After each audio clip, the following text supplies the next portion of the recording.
All right, exterior of your tiny house. I'm just gonna walk you around it here real fast, and then I'm gonna explain what everything is and what it's for. Just gonna give you a quick walk around here real fast. Your color choices are great.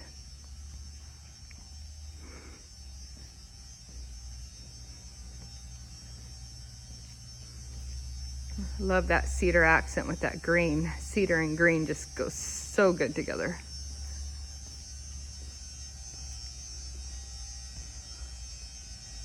Okay, we're gonna start back over here. We're on our passenger side at the back. This is your water heater access door. To open this door, you simply just turn this knob.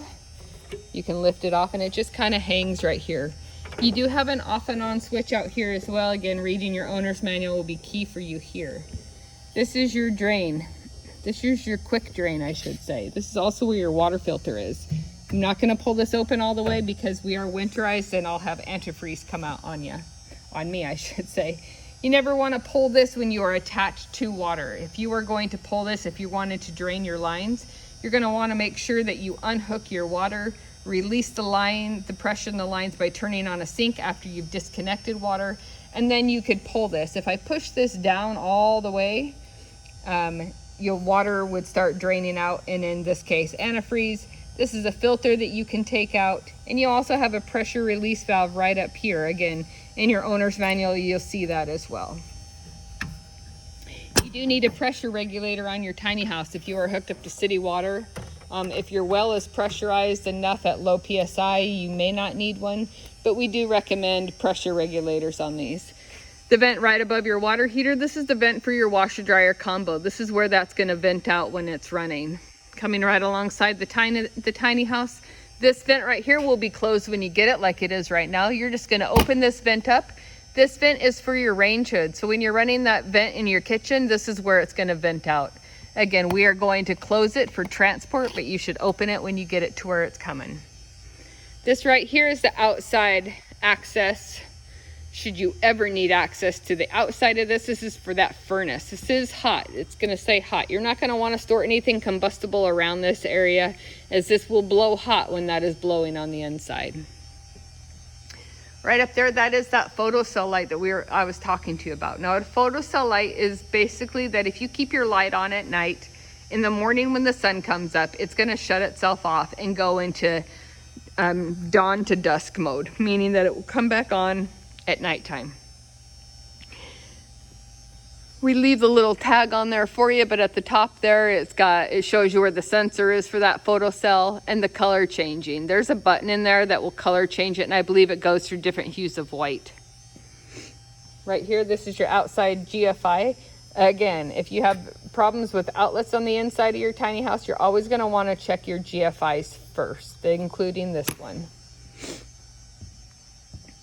Coming alongside your tiny house right here, you do have 4 stabilizing jacks. You've got 1 in each corner. These are for stabilization only, not to jack your tiny house up.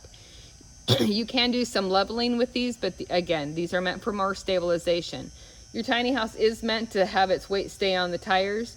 Should you choose to take it off the tires, again, you're gonna wanna strategically block around your tiny house to evenly distribute that weight. If you just crank these up on these jacks right here, you're gonna flex your trailer and crack your walls on the inside.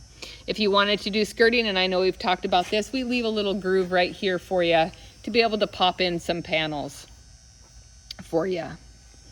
This is your propane housing. This is where you're gonna hook up your propane. All you have to do is lift this up. You're gonna set your propane on this platform, screw this into your tank, turn it tight, and then turn it on, and you are all good to go. These are the batteries for your unit. Now these will charge themselves while the unit is powered on. So if you are plugged into shore power like we are right now, these are charging. Should you lose power, again, that's when these will come into handy and run all those 12-volt items as I discussed in the power panel. You do have your VIN number stamped on your trailer right here, and this is electric brakes on that trailer as well. We give you an outlet right here. This is another GFI outlet. We put this here as a prep in case you ever wanted to add a mini split to this unit. If If you want to add a mini split to this unit, you would just take this off, and it is already wired in for one. Coming again along the side of your tiny house, we're just going to walk down here. This is where your power cord gets plugged in. Now, obviously, this is not your power cord. Your power cord is brand new, big black heavy cord. It's a 50 amp cord, but it functions the same way I'm about to show you. This is a twist and lock cord, which just basically means when you get your unit, you're gonna plug it in. As soon as I push it in, this green light right here comes on. That means we have power. You need to twist this cord all the way clockwise and then lock it down, okay? So again, it's a twist clockwise. Once it stops, then you lock that collar down. It is important to have that twist and locked in place. This right here is your city water connection. This is where your hose connection is gonna hook into your tiny house. This is also a freeze point for you. So in the wintertime, you're gonna wanna probably use a heated hose if you are in freezing temperatures. And you're gonna wanna insulate this area, use heat tape on this area. This brass fitting right here and back behind this white is also brass.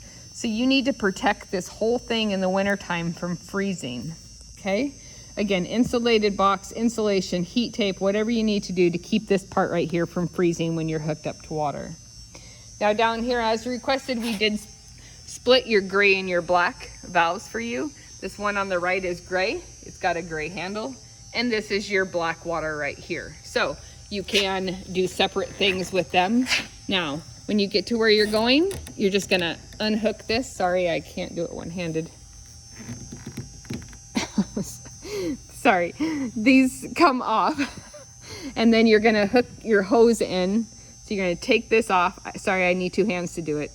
Take that off, put your hose on, and then you're gonna pull this valve and leave it open as long as you want it open. When you open this valve, since you don't have tanks, you're gonna want to have these open anytime you're using your toilet or your gray water. Again, take this off, twist your hose on, drop it to where it's going, and pull that handle right here out and leave them open. In the back, you do have brake lights, your license plate light and bracket, and you do have running lights on your tiny house. And we will be all set for transport. We will have a 30-day temp on this when it comes to you. I will be needing a copy of your driver's license. Again, we will be closing at noon tomorrow and not be back in the office until January 6th. So if you're wanting your tiny house before then, please do send us that information as well as verification of your shipping and mailing address. Mailing and physical, I should say, for the DMV purposes. All right, Jaspen, let me know if you have any questions. Thank you so much. Bye-bye.